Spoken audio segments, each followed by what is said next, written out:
তাদের এই আচরণটা আবারও বাংলাদেশের মানুষকে মনে করিয়ে দেয় 1971 সালে যে ভূমিকা তারা রেখেছিল আমাদের নারী সমাজের উপরে। আজকেও তাদের এই কর্মকাণ্ডের মাধ্যমে প্রমাণ করে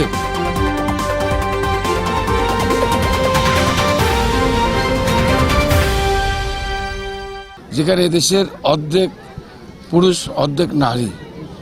আমাদের নবী করিম সাল্লাল্লাহু আলাইহি সাল্লাম ইসলামে উল্লেখ করেছেন, উনি নিজেও আমাদের মাদেরকে মেয়েদেরকে সম্মানিত করেছেন।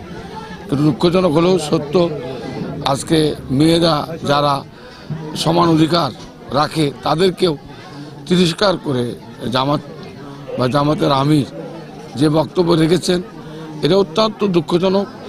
আজকে সারা দেশের নারী সমাজ ফুঁসে উঠেছে, বিক্ষুব্ধ হয়েছে, কারণ তাদের জামাত ইসলামের কাছে তারা এটা প্রত্যাশা করেনি। কারণ তাদের এই আচরণটা আবারও বাংলাদেশের মানুষকে মনে করিয়ে দেয় 1971 সালে যে ভূমিকা তারা রেখেছিল আমাদের নারী সমাজের উপরে। আজকেও তাদের এই কর্মকাণ্ডের মাধ্যমে প্রমাণ করে যে নারী আজকে শহীদ প্রেসিডেন্ট জিয়া রহমান, বেগম খালেদা জিয়া এদেশের মেয়েদেরকে চাকরি সুযোগ সুবিধা এবং আলাদা মহিলা বিষয়ক মন্ত্রণালয় দিয়ে এদেশের নারীদেরকে সম্মানিত করেছিল।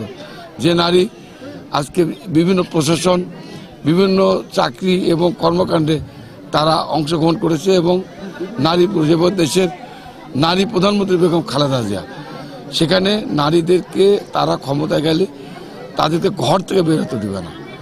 তারা যেটা বলেছে এটা অত্যন্ত দুঃখজনক, আমরা নিন্দা জানাই। এবং আমি মনে করি বাংলাদেশের নারী সমাজ জামাতে ইসলামকে আগামী জাতীয় সংসদ নির্বাচনে তাদেরকে প্রত্যাখ্যান করবে বলে আমি মনে করি।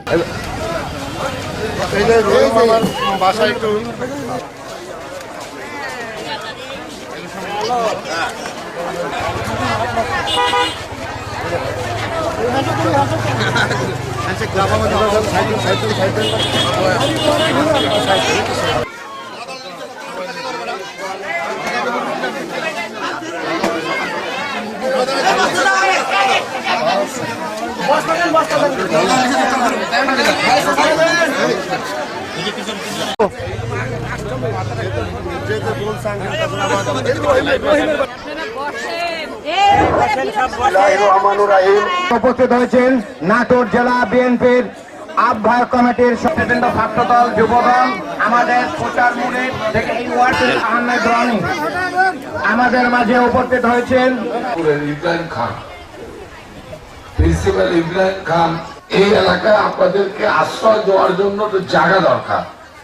প্রেমিক সেনাবাহিনীকে নিয়ে কেউ যদি কোনো বিতর্ক করার চেষ্টা করে, বাংলাদেশের জনগণ এর সমুচিত জবাব দেবে বলে আমি বিশ্বাস করি। আমাদের 2 ঘন্টা থেকে মানুষ অপেক্ষা করছে ইসলাম এবং আমাদের কাউসার আবহাওয়া আমার বন্ধুর বউ প্রচার নোরের কারণে, নির্দেশনার কারণে আপনার ইমরান খান যখন আমার বাবার কাছে আসেন,